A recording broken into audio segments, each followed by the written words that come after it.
it's Dan here from DD Hammocks. Today we're going to be doing a complete beginner's guide to hammock camping, which is going to cover all of the basics on how to hammock camp. But first of all, why would you hammock camp? Let's find out.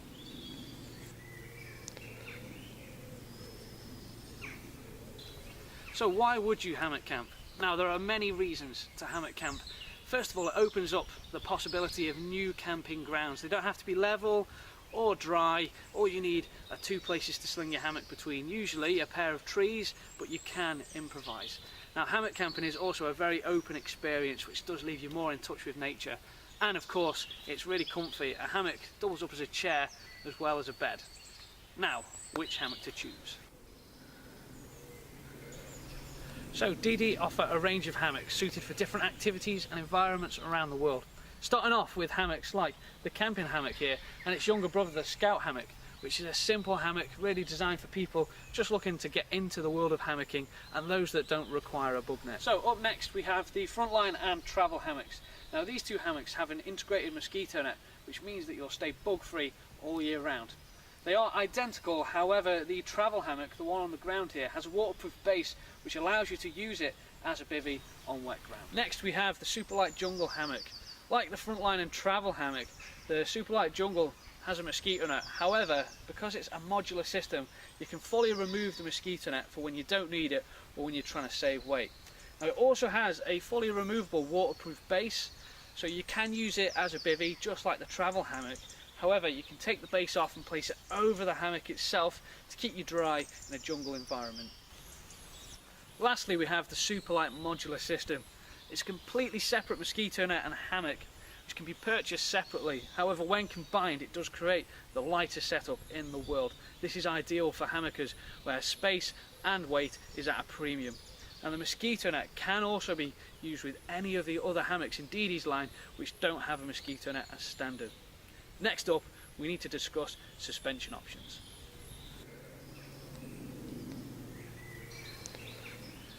DD offer two kinds of suspension with their hammocks, either webbing rope or the whoopee slings with the tree huggers. Now the scout and the camping hammock, as well as the frontline and travel, all come with the webbing rope. However, the Superlight range, that's the jungle and the Superlight hammock itself, they come with the whoopee slings and tree huggers as standard.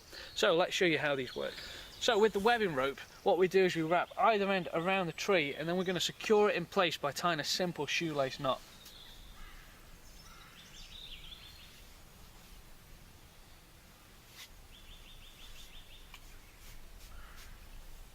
We can always double up to make sure it stays secure.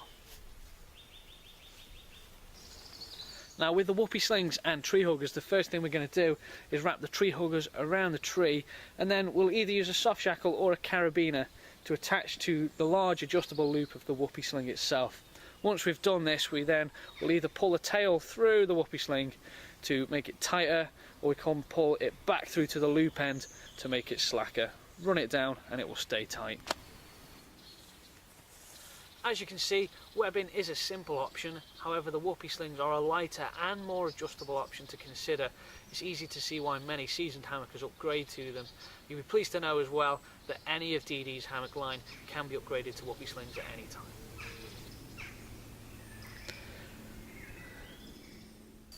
Okay, so now we've looked at all the options for you to consider, let us set up a camping hammock, as this will give you a better understanding of the process of setting up a hammock. Now what I need to consider is where I'm going to place it first of all. So I've got two trees here that I'll set my hammock up on. Now they're both strong, healthy trees, they're all alive and their trunks are over an 8-inch diameter, so I know that they're going to be able to support me safely and I'm not going to damage the trees. I also need to consider what's above me though, so always have a look above you to make sure there's nothing that's likely to fall on you while you're trying to sleep. And then one last thing to consider as well is the distance between the trees. So if I measure out 1, 2, 3, 4 paces, that will give me a good lay when I'm in my hammock. It's not going to be too far, it's not going to be too close. You always want to aim between 4 and 6 paces as an ideal distance apart. So let's set up the camping hammock. So because we have the camping hammock, all we need to do is tie a simple shoelace knot with a suspension on either tree.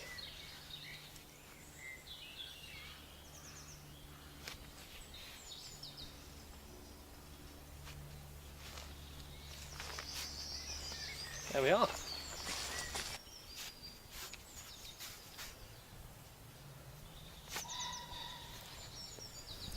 sorted. So now we have the hammock up. We need to make sure that we get it roughly centered between our two trees, so this will require a little bit of adjustment with your suspension, and this is made easier if you do have warpy slings. Now you also want to think about having about a 30-degree angle in your suspension, as this will give you a flatter lay when you're in your hammock, and we'll talk about that a little more later on. Now it is also worth having one side of your hammock slightly higher than your other, like this side here. This will be my foot end, because if you have your hammock lying completely flat, what tends to happen is you'll slide towards your foot end during the night, and that makes things quite uncomfortable. So now we need to talk about how we get into our hammocks.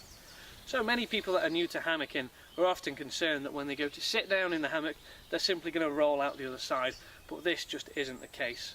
First of all, you want to make sure your hammock is hung at a level where it's comfortable for you to sit down in, and that usually means having the suspension at about shoulder to head height around the tree.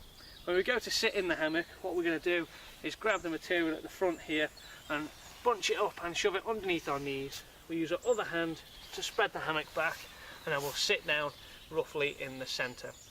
From this point, I'm now on the hammock. I can lean back and recline. If I want to lie down, all I need to do is swing my body one way and my feet the other, and I'm in. It's as easy as that. So now that we're in the hammock, let's talk about how we're going to get the maximum level of comfort. Now you'll notice that my feet are over in one corner and my head and my shoulders are actually in the opposite corner in what we call the diagonal lay. This allows us to lay nice and flat, and not only is it comfortable like this, it also makes side sleeping not only possible but comfortable as well. Now this is only allowed to happen because of how we hang the hammocks. As long as we hang it with about a 30-degree hang in the suspension, then we'll be absolutely fine. This is a lot slacker than some people actually think you need. And this is definitely more comfortable than lying straight along the hammock, as you end up in a banana shape.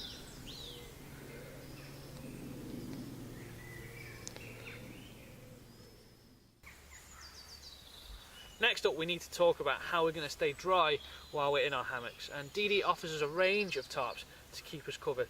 Starting off with the Tarp S, which is a 1.5 by 2.8 metre tarp, really aimed at bivvying, all the way up to the big 4x4 group shelter there.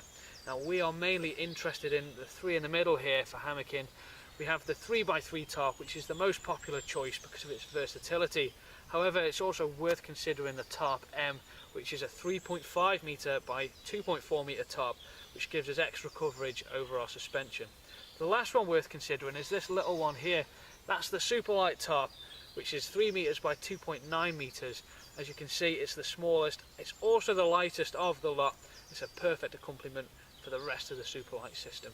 So let's show you how we'll set the tarps up. So to set up our tarp, we're going to need some cordage to run a ridge line between our two suspension points, and then we're going to need to know 3 knots. So I've got some brightly coloured cordage here to hopefully make this easier to explain. Let's take a look. So to secure the first side of your ridge line to the tree, any knot will do really. However, many people like to aim for quick release knots, things like a slippery half hitch or an event hitch. Now to tie an event hitch, you have the working side of your ridge line. This is your actual ridge line itself. On this side by your thumb, we take the loose side over our fingers, wrap it round our fingers just the once, and then we're going to go underneath the working side itself. We create a loop, we reach through the loop and grab the last bit of the loose end and just pull it tight. Once we've done that, we just give the knot a little bit of dressing up, pull it together, and that fixes it in place. We'll then keep hold of this and walk to the tree. To release this afterwards, we take the tail, give it a pull, and it comes off, making for an easy pack down. So at the other side of our ridge line, we'll wrap the ridge line itself around the tree, and then you can see here I go over itself, and then I'm going to pull it back the way it came. This is going to pull it really tight, and I'll do that as many times as necessary with the cordage that I've got.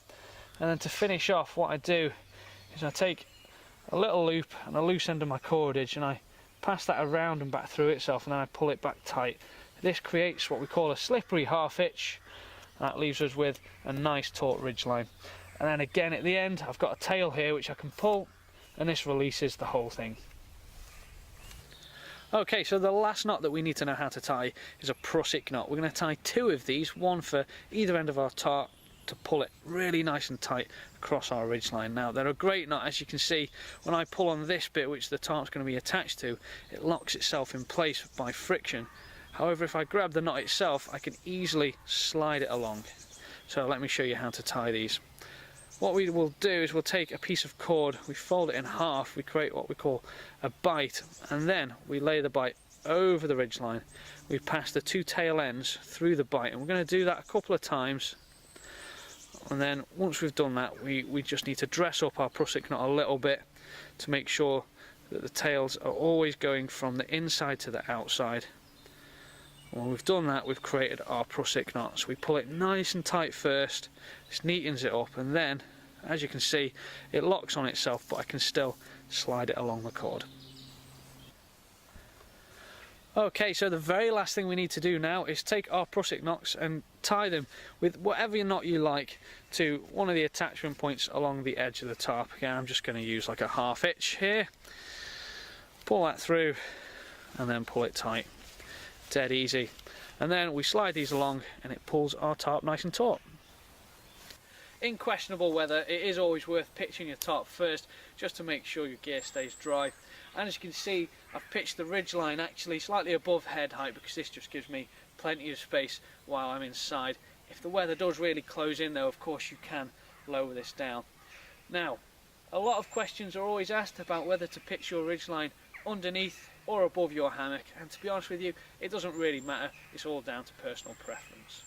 So, next up, we need to look at how we're going to stay warm while we're in our hammocks.